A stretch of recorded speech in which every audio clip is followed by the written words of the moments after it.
شروع اللہ کا نام لے کر جو بڑا مہربان نہایت رحم والا ہے۔ الف لام میم را۔ اے نبی، یہ کتاب الہی کی آیتیں ہیں، اور جو کچھ تمہارے پروردگار کی طرف سے تم پر نازل ہوا ہے حق ہے، لیکن اکثر لوگ ایمان نہیں لاتے۔ اللہ وہی تو ہے جس نے ستونوں کے بغیر آسمان جیسا کہ تم دیکھتے ہو اتنے اونچے بنائے، پھر عرش پر جلوہ افروز ہوا اور سورج اور چاند کو کام میں لگا دیا۔ ہر ایک میعاد معین تک گردش کر رہا ہے۔ وہی دنیا کے کاموں کا انتظام کرتا ہے۔ اس طرح وہ اپنی آیتیں کھول کھول کر بیان کرتا ہے کہ تم اپنے پروردگار کے روبرو جانے کا یقین کرو۔ اور وہی ہے جس نے زمین کو پھیلایا اور اس میں پہاڑ اور دریا پیدا کیے اور ہر طرح کے میووں کی دو دو قسمیں بنائیں۔ وہی رات کو دن کا لباس پہناتا ہے۔ غور کرنے والوں کے لیے اس میں بہت سی نشانیاں ہیں۔ اور زمین میں کئی طرح کے قطعات ہیں ایک دوسرے سے ملے ہوئے، اور انگور کے باغ اور کھیتی اور کھجور کے درخت۔ بعض کی بہت سی شاخیں ہیں اور بعض کی اتنی نہیں ہوتی، باوجود کہ پانی سب کو ایک ہی ملتا ہے۔ اور ہم بعض میووں کو بعض پر لذت میں فضیلت دیتی ہیں، اور اس میں سمجھنے والوں کے لیے بہت سی نشانیاں ہیں۔ اگر تم عجیب بات سننی چاہو تو کافروں کا یہ کہنا عجیب ہے کہ جب ہم مر کر مٹی ہو جائیں گے تو کیا از سر نو پیدا ہوں گے؟ یہی لوگ ہیں جو اپنے پروردگار سے منکر ہوئے ہیں، اور یہی ہیں جن کی گردنوں میں طوق ہوں گے، اور یہی اہل دوزخ ہیں کہ ہمیشہ اس میں جلتے رہیں گے۔ اور یہ لوگ بھلائی سے پہلے تم سے برائی جلدی سے مانگتے ہیں، یعنی طالب عذاب ہیں، حالانکہ ان سے پہلے عذاب واقع ہو چکے ہیں۔ اور تمہارا پروردگار لوگوں کو باوجود ان کی بے انصافیوں کے معاف کرنے والا ہے، اور بے شک تمہارا پروردگار سخت عذاب دینے والا ہے۔ اور کافر لوگ کہتے ہیں کہ اس پیغمبر پر اس کے پروردگار کی طرف سے کوئی نشانی کیوں نازل نہیں ہوئی؟ اے نبی، تم تو صرف خبردار کرنے والے ہو، اور ہر ایک قوم کے لیے رہنما ہوا کرتا ہے۔ اللہ ہی اس بچے سے واقف ہے جو عورت کے پیٹ میں ہوتا ہے، اور وہی پیٹ کے سکڑنے اور بڑھنے سے بھی واقف ہے، اور ہر چیز کا اس کے ہاں ایک اندازہ مقرر ہے۔ وہ چھپی اور ظاہر چیزوں کا جاننے والا ہے، سب سے بزرگ ہے، عالی رتبہ ہے۔ کوئی تم میں سے چپکے سے بات کہے یا پکار کر، یا رات کو کہیں چھپ جائے یا دن کی روشنی میں کھلم کھلا چلے پھرے، اللہ کے نزدیک برابر ہے۔ اس کے آگے اور پیچھے اللہ کے چوکیدار ہیں جو اللہ کے حکم سے اس کی نگرانی کرتے ہیں۔ اللہ اس نعمت کو جو کسی قوم کو حاصل ہے نہیں بدلتا جب تک کہ وہ اپنی حالت کو نہ بدلے، اور جب اللہ کسی قوم کے ساتھ برائی کا ارادہ کرتا ہے تو وہ پھر نہیں سکتی، اور اللہ کے سوا ان کا کوئی مددگار نہیں ہوتا۔ وہی تو ہے جو تم کو ڈرانے اور امید دلانے کے لیے بجلی دکھاتا اور بھاری بھاری بادل پیدا کرتا ہے، اور رعد اور فرشتے سب اس کے خوف سے اس کی تسبیح و تحمید کرتے رہتے ہیں۔ اور وہی بجلیاں بھیجتا ہے، پھر جس پر چاہتا ہے گرا بھی دیتا ہے، جبکہ وہ اللہ کے بارے میں جھگڑتے ہیں، اور وہ بڑی قوت والا ہے۔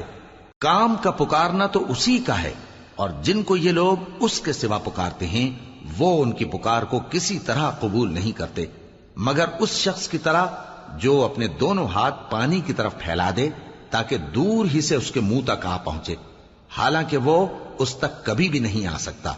اور اسی طرح کافروں کی پکار بیکار ہے۔ اور جتنی مخلوقات آسمانوں اور زمین میں ہے، خوشی سے یا ناخوشی سے اللہ کے آگے سجدہ کرتی ہے، اور ان کے سائے بھی صبح و شام سجدے کرتے ہیں۔ ان سے پوچھو کہ آسمانوں اور زمین کا پروردگار کون ہے؟ تم ہی کہہ دو کہ اللہ۔ ان سے کہو کہ کیا تم نے اللہ کو چھوڑ کر ایسے لوگوں کو کارساز بنایا ہے جو خود اپنے نفع و نقصان کا بھی اختیار نہیں رکھتے؟ کہو کیا اندھا اور آنکھوں والا برابر ہیں، یا اندھیرا اور اجالا برابر ہو سکتا ہے؟ بھلا ان لوگوں نے جن کو اللہ کا شریک مقرر کیا ہے، کیا انہوں نے اللہ کسی مخلوقات پیدا کی ہے جس کے سبب ان کے لیے مخلوقات مشتبہ ہو گئی ہے؟ کہہ دو کہ اللہ ہی ہر چیز کا پیدا کرنے والا ہے، اور وہ یکتا ہے، بڑا زبردست ہے۔ اسی نے آسمان سے مے برسایا، پھر اس سے اپنے اپنے اندازے کے مطابق نالے بہہ نکلے، پھر پانی پر پھولا ہوا جھاگ آ گیا، اور جس چیز کو زیور یا کوئی اور سامان بنانے کے لیے آگ میں تپاتے ہیں اس میں بھی ایسا ہی جھاگ ہوتا ہے. اس طرح اللہ حق و باطل کی مثال بیان فرماتا ہے. سو جھاگ تو سوکھ کر زائل ہو جاتا ہے اور پانی جو لوگوں کو فائدہ پہنچاتا ہے وہ زمین میں ٹھہرا رہتا ہے. اس طرح اللہ صحیح اور غلط کی مثالیں بیان فرماتا ہے تاکہ تم سمجھو. جن لوگوں نے اللہ کے حکم کو قبول کیا ان کی حالت بہت بہتر ہوگی، اور جنہوں نے اس کو قبول نہ کیا اگر روئے زمین کے سب خزانے ان کے اختیار میں ہوں تو وہ سب کے سب اور ان کے ساتھ اتنے ہی اور نجات کے بدلے میں صرف کر ڈالیں، مگر نجات کہاں؟ ایسے لوگوں کا حساب بھی برا ہوگا اور ان کا ٹھکانہ بھی دوزخ ہے، اور وہ بری جگہ ہے. بھلا جو شخص یہ جانتا ہے کہ جو کچھ تمہارے پروردگار کی طرف سے تم پر نازل ہوا ہے حق ہے، وہ اس شخص کی طرح ہے جو اندھا ہے.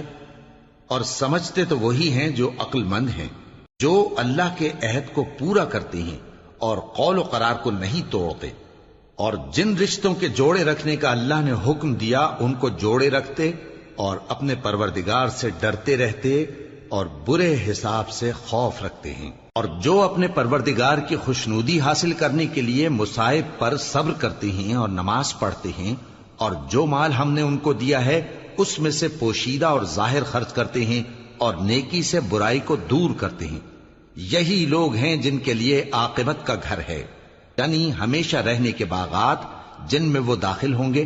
اور ان کے باپ دادوں اور بیویوں اور اولاد میں سے جو نیکوکار ہوں گے وہ بھی بہشت میں جائیں گے، اور فرشتے بہشت کے ہر ایک دروازے سے ان کے پاس آئیں گے اور کہیں گے تم پر سلام ہو، یہ تمہاری ثابت قدمی کا بدلہ ہے، اور عاقبت کا گھر خوب گھر ہے. اور جو لوگ اللہ سے پختہ عہد کر کے اس کو توڑ ڈالتے اور جن رشتوں کے جوڑے رکھنے کا اللہ نے حکم دیا ہے ان کو قطع کر دیتے اور ملک میں فساد کرتے ہیں، ایسوں پر لعنت ہے اور ان کے لیے برا انجام ہے. اللہ جس کا چاہتا ہے رزق فراخ کر دیتا ہے اور جس کا چاہتا ہے تنگ کر دیتا ہے. اور کافر لوگ دنیا کی زندگی پر خوش ہو رہے ہیں، اور دنیا کی زندگی آخرت کے مقابلے میں بہت تھوڑا سامان ہے. اور کافر کہتے ہیں کہ اس پیغمبر پر اس کے پروردگار کی طرف سے کوئی نشانی کیوں نازل نہیں ہوئی؟ کہہ دو کہ اللہ جسے چاہتا ہے گمراہ کرتا ہے، اور جو اس کی طرف رجوع ہوتا ہے اس کو اپنی طرف کا رستہ دکھاتا ہے، یعنی ان کو جو ایمان لاتے اور جن کے دل اللہ کی یاد سے آرام پاتے ہیں ان کو. اور سن رکھو کہ اللہ کی یاد سے ہی دل آرام پاتے ہیں. جو لوگ ایمان لائے اور عمل نیک کیے ان کے لیے خوشحالی اور عمدہ ٹھکانہ ہے. جس طرح ہم پہلے پیغمبر بھیجتے رہے ہیں اسی طرح اے نبی ہم نے تم کو اس امت میں جس سے پہلے بہت سی امتیں گزر چکی ہیں بھیجا ہے، تاکہ تم ان کو وہ کتاب جو ہم نے تمہاری طرف بھیجی ہے پڑھ کر سنا دو. اور یہ لوگ رحمان کو نہیں مانتے. کہہ دو وہی تو میرا پروردگار ہے، اس کے سوا کوئی معبود نہیں، میں اسی پر بھروسہ رکھتا ہوں اور اسی کی طرف رجوع کرتا ہوں. اور اگر کوئی قرآن ایسا ہوتا کہ اس کی تاثیر سے پہاڑ چل پڑتے یا زمین پھٹ جاتی یا مردوں سے کلام کر سکتے تو کیا یہ لوگ ایمان لے آتے؟ بات یہ ہے کہ سب باتیں اللہ کے اختیار میں ہیں. تو کیا مومنوں کو اس سے اطمینان نہیں ہوا کہ اگر اللہ چاہتا تو سب لوگوں کو ہدایت کے رستے پر چلا دیتا؟ اور کافروں پر ہمیشہ ان کے اعمال کے بدلے آفت آتی رہے گی یا ان کے مکانات کے قریب نازل ہوتی رہے گی یہاں تک کہ اللہ کا وعدہ آ پہنچے. بے شک اللہ وعدہ خلاف نہیں کرتا. اور تم سے پہلے بھی رسولوں کے ساتھ تمسخر ہوتے رہے ہیں تو میں نے کافروں کو مہلت دی، پھر میں نے ان کو پکڑ لیا. سو دیکھ لو کہ میرا عذاب کیسا رہا. تو کیا وہ جو ہر شخص کے اعمال کا نگراں و نگہبان ہے وہ بتوں کی طرح بے علم و بے خبر ہو سکتا ہے؟ اور ان لوگوں نے اللہ کے شریک مقرر کر رکھے ہیں. ان سے کہو کہ ذرا ان کے نام تو لو. کیا تم اسے ایسی چیزیں بتاتے ہو جو روئے زمین پر ہیں اور اسے معلوم نہیں؟ یا تم لوگ محض سطحی بات کی تقلید کرتے ہو؟ اصل یہ ہے کہ کافروں کو ان کے فریب خوبصورت معلوم ہوتے ہیں اور وہ ہدایت کے رستے سے روک لیے گئے ہیں. اور جسے اللہ گمراہ رہنے دے اسے کوئی ہدایت کرنے والا نہیں. ان کو دنیا کی زندگی میں بھی عذاب ہے اور آخرت کا عذاب تو بہت ہی سخت ہے. اور ان کو اللہ کے عذاب سے کوئی بھی بچانے والا نہیں۔ جس جنت کا پرہیزگاروں سے وعدہ کیا گیا ہے اس کی شان یہ ہے کہ اس کے نیچے نہریں بہ رہی ہیں، اس کے پھل ہمیشہ باقی رہنے والے ہیں اور اس کے سائے بھی۔ یہ ان لوگوں کا انجام ہے جو متقی ہیں، اور کافروں کا انجام دوزخ ہے۔ اور جن لوگوں کو ہم نے کتاب دی ہے وہ اس کتاب سے جو تم پر نازل ہوئی ہے خوش ہوتی ہیں، اور بعض فرقے اس کی بعض باتیں نہیں بھی مانتے۔ کہہ دو کہ مجھ کو یہی حکم ہوا ہے کہ اللہ ہی کی عبادت کروں اور اس کے ساتھ کسی کو شریک نہ بناؤں۔ میں اسی کی طرف بلاتا ہوں اور اسی کی طرف مجھے لوٹنا ہے۔ اور اسی طرح ہم نے اس قرآن کو عربی زبان کا فرمان بنا کر نازل کیا ہے۔ اور اگر تم علم آ جانے کے بعد ان لوگوں کی خواہشوں کے پیچھے چلو گے تو اللہ کے سامنے کوئی نہ تمہارا مددگار ہوگا اور نہ کوئی بچانے والا۔ اور اے نبی، ہم نے تم سے پہلے بھی پیغمبر بھیجے تھے اور ان کو بیویاں اور اولاد بھی دی تھیں، اور کسی پیغمبر کے اختیار کی بات نہ تھی کہ اللہ کے حکم کے بغیر کوئی نشانی لے آتا۔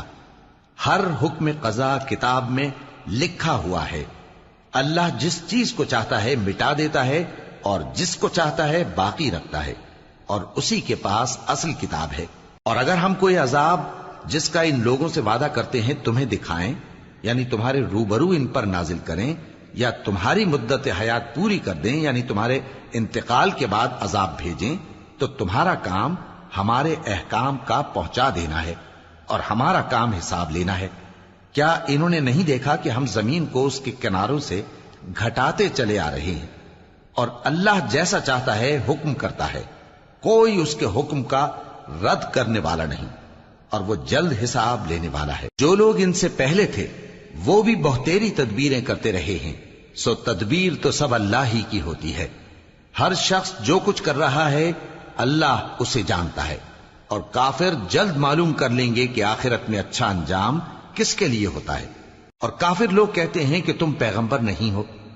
کہہ دو کہ میرے اور تمہارے درمیان اللہ اور وہ شخص جس کے پاس کتاب آسمانی کا علم ہے بطور گواہ کافی ہے۔